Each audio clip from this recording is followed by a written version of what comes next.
Samajwadi party के राष्ट्रीय प्रमुख महासचिव आदरणीय रामगोपाल यादव जी, विधायक राष्ट्रीय महासचिव आदरणीय शिवपाल सिंह यादव जी, पूर्व सांसद आदरणीय राम सिंह साथी जी, पूर्व एमएलसी सुभाष यादव जी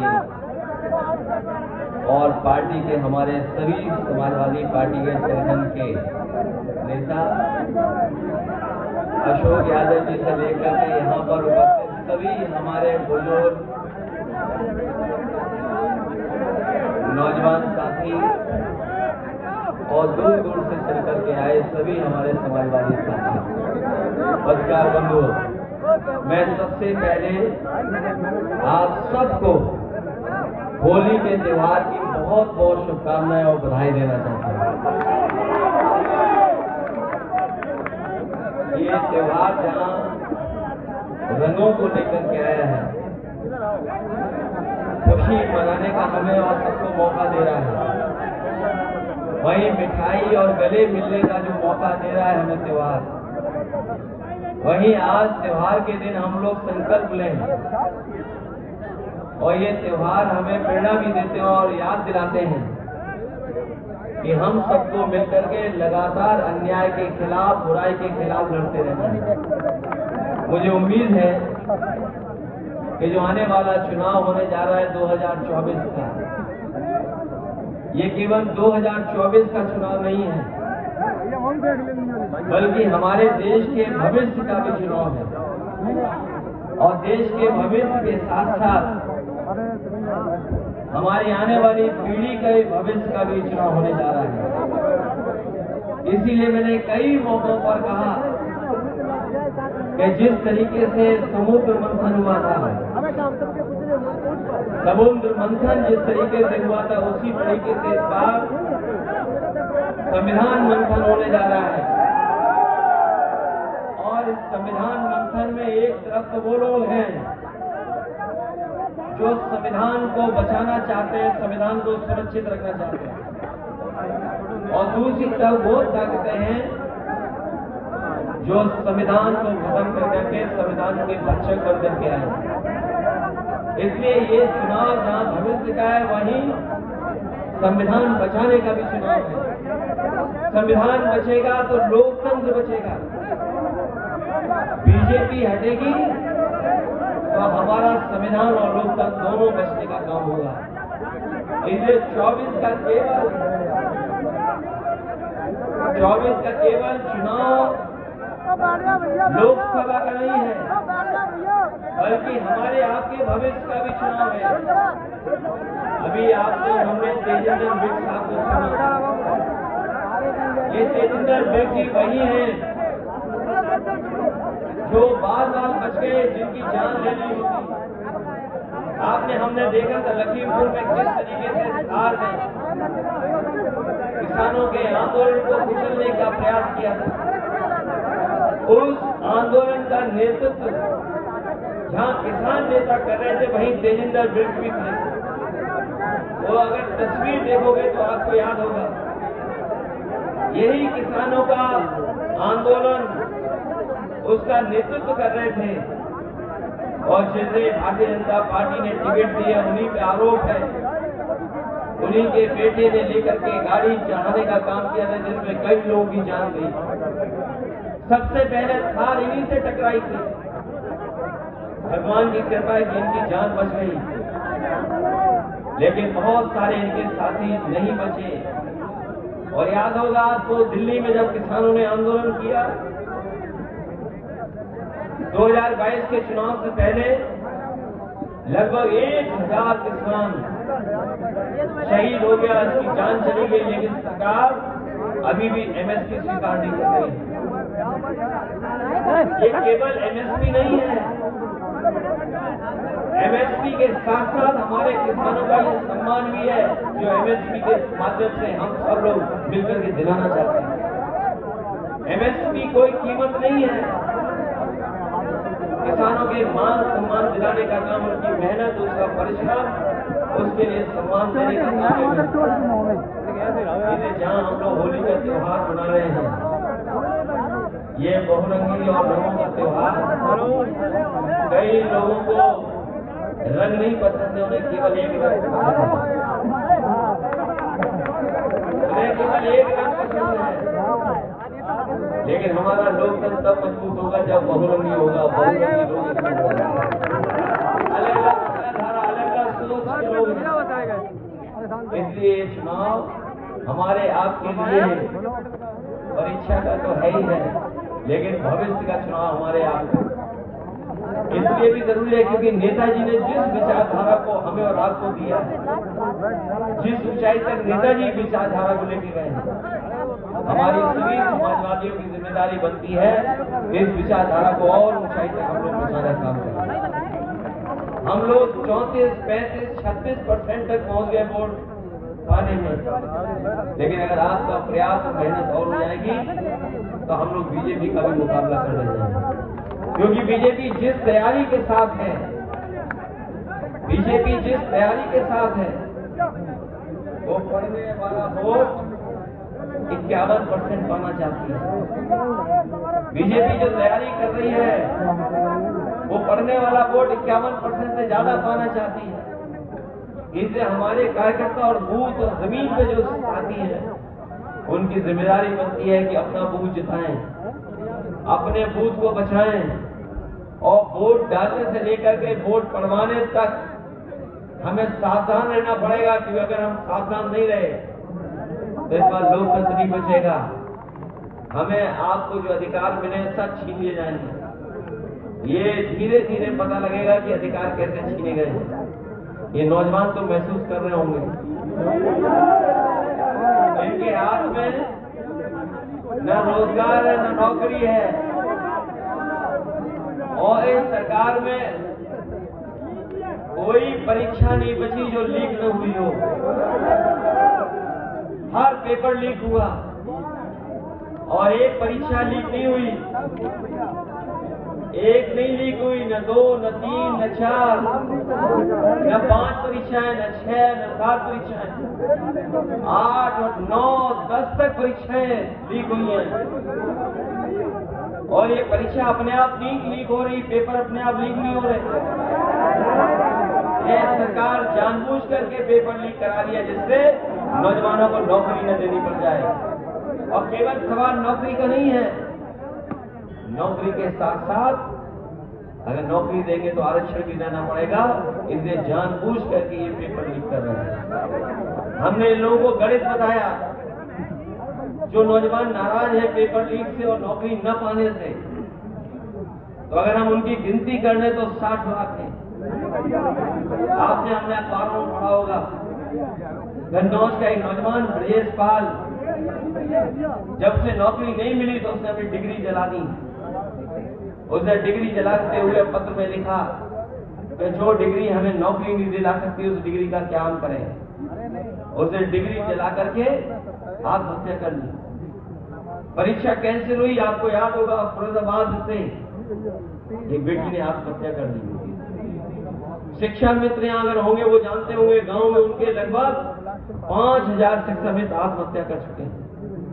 इसलिए हम लोगों ने गणित बताया बीजेपी को, उसका जवाब आज तक नहीं दे पा रहे हैं कि अगर 60 लाख बच्चे प्रभावित हुए हैं केवल पेपर लीक और परीक्षा से, और उनके परिवार के अगर हम माँ बाप को ही केवल जोड़ दें, अगर 3 सदस्य हो जोड़ दें केवल एक परिवार के जो नौकरी से प्रभावित हुए, तो 3 गुना 60 लाख तो बनता है 1 करोड़ 80 लाख।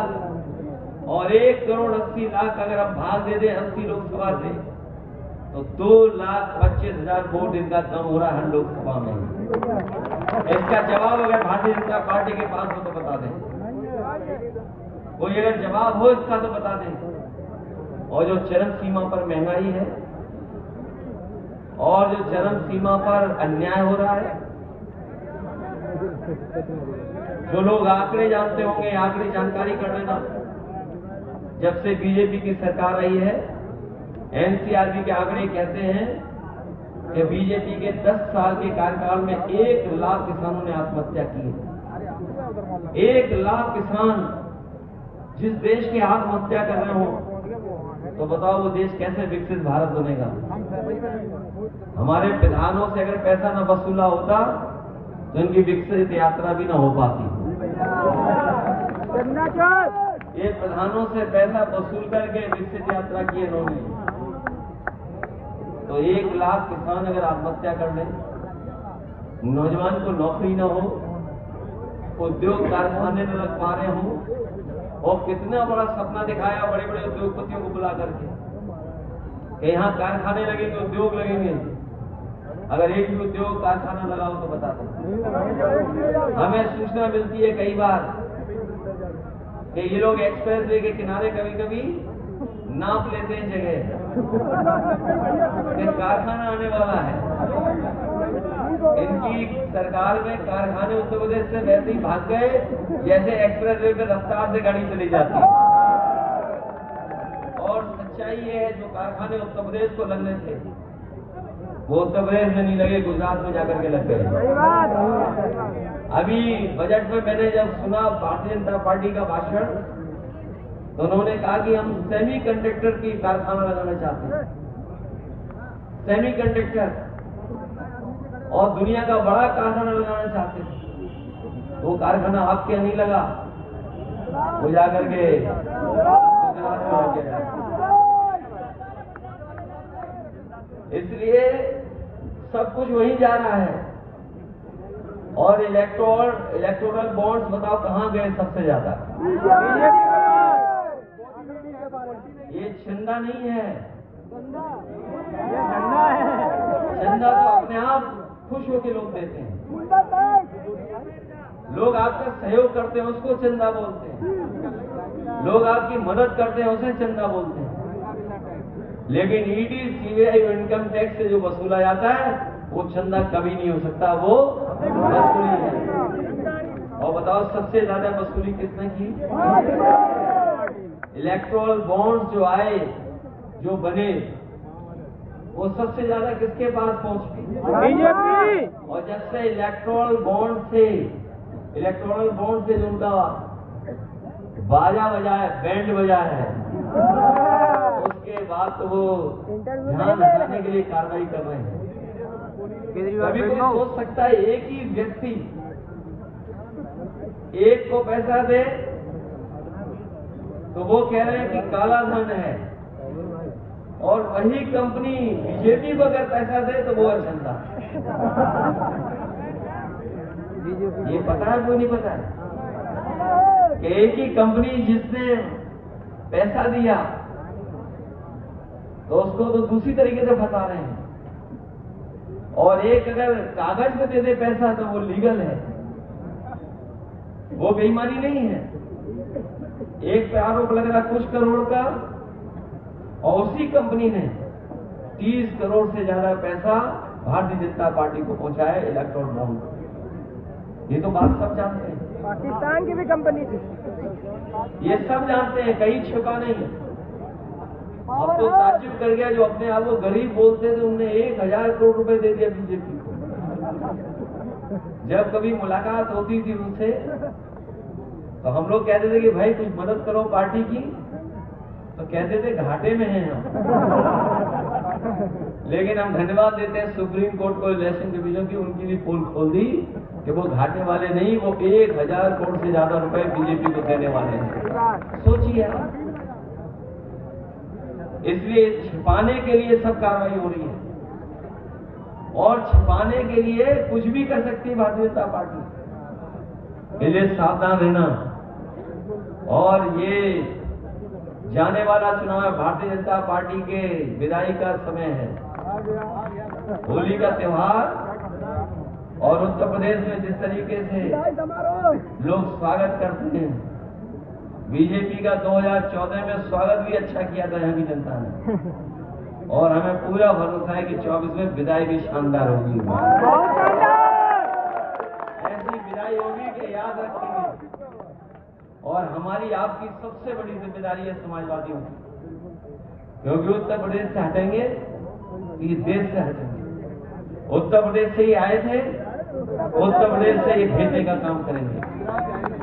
और जो लोग तमाम सवाल उठा रहे हैं, परिवार वाले, इस बार हमने भी रिकॉर्ड तोड़ दिया, परिवार वालों को टिकट दे दी।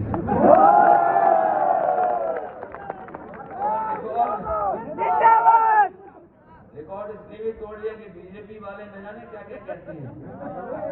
हम उन बीजेपी वालों को कहेंगे इस होली के त्योहार पर, होली के त्योहार पर उनसे कहेंगे कि वो भी संकल्प लें कि किसी परिवार वाले को वो टिकट नहीं देंगे और किसी परिवार वाले से वो वोट मांगने नहीं जाएंगे अगर वो परिवार वालों के खिलाफ है। और नहीं तो स्वीकार करना लड़ाई लोकतंत्र में, कि लोकतंत्र जो मजबूती से लड़ेगा उसी के साथ जनता खड़ी दिखाई देगी। और हमें पूरा भरोसा है कि आसपास के क्षेत्र के साथ साथ पूरा उत्तर प्रदेश इस बार गठबंधन पीडीए के साथ, इंडिया गठबंधन के साथ खड़ा दिखाई दे रहा है। हमें उम्मीद है कि पहले से ज्यादा वोटों से इस बार आसपास आप लोग जिताओगे, क्योंकि जिताना आपको है, वोट बढ़ाना आपको है। और सबसे ज्यादा धोखा अगर किसी के साथ हो रहा है तो हमारे किसान और हमारे युवा। और ये आज अगर युवा दिखाई दे रहे हैं, अगर 10 साल और बीजेपी रह गई तो ये सब बूढ़े हो जाएंगे, सब बेकार हो जाएंगे, किसी लायक नहीं होंगे। न केवल नौकरी से आपकी खिलवाड़ कर रहे हैं, बल्कि बीजेपी के लोग आपकी शादी भी नहीं होने दे रहे। और जो काम किए वो तो सब दिखाई देना है, काम पर नहीं कहना है। बताओ 10 साल में क्या मुकाबला कर पा रही बीजेपी आपका? जितना काम नेताजी और समाजवादियों ने किया उतना कभी नहीं कर पाए बीजेपी के, चाहे वो सड़क, बिजली या जो भी सुविधाएं थी, जो सुविधाएं थी वो समाजवादियों की देन है। ऐसी सड़क भी नहीं बना पाए 10 साल में जो हम लोगों ने बना दी। जिस सड़क का नेताजी ने उद्घाटन किया ऐसी सड़क नहीं बना पाए। और एम्बुलेंस खराब कर दी, पुलिस खराब कर दी, भाई जो 100 नंबर था 112 कर दिया, वो खराब कर दी नहीं कर दी। और पुलिस दूसरा काम कर रही है, वो काम छोड़ के दूसरे काम में लगे हुए वो लोग। और अभी मुख्यमंत्री जी आए थे उद्घाटन करने, ये जो अस्पताल खराब कर दिया इसका, सुनने में आ रहा उन्होंने नई बिल्डिंग में फीता लगवाया था, लेकिन हमारे किसी साथी ने हमें पहले ही वीडियो रिकॉर्ड करके दे दिया, तो हमने उसको ट्वीट कर दिया, फेसबुक पे डाल दिया और जगह चला दिया सोशल मीडिया पे। उसके बाद मुख्यमंत्री की हिम्मत नहीं पड़ी जाकर के उस बिल्डिंग का फीता काटने, क्योंकि वो बिल्डिंग समाजवादियों ने बनाई थी, वो सुपर स्पेशलिटी हॉस्पिटल था। और याद होगा नेताजी हर बार कहते थे कि हमारे गरीब का इलाज ऐसा हो, चाहे वो दिल्ली और बंबई में हो, और समाजवादियों ने वैसा अस्पताल बनाया था। ये अगर बनकर के तैयार हो जाता तो किसी भी गरीब को दिल्ली और बंबई नहीं जाना पड़ता, फ्री इलाज इसी मेडिकल कॉलेज में हो जाता। तो इसलिए सब कुछ रोका उन्होंने, सामने दिखाई दे रहा है रुका पड़ा। इसलिए सब किसान भाई और नौजवान लोगों मिलकर के इस बीजेपी को हटा देना, यही होली त्योहार की आपको शुभकामनाएं दे रहा हूं, बधाई दे रहा हूं। संकल्प लेकर के जाइए कि बीजेपी का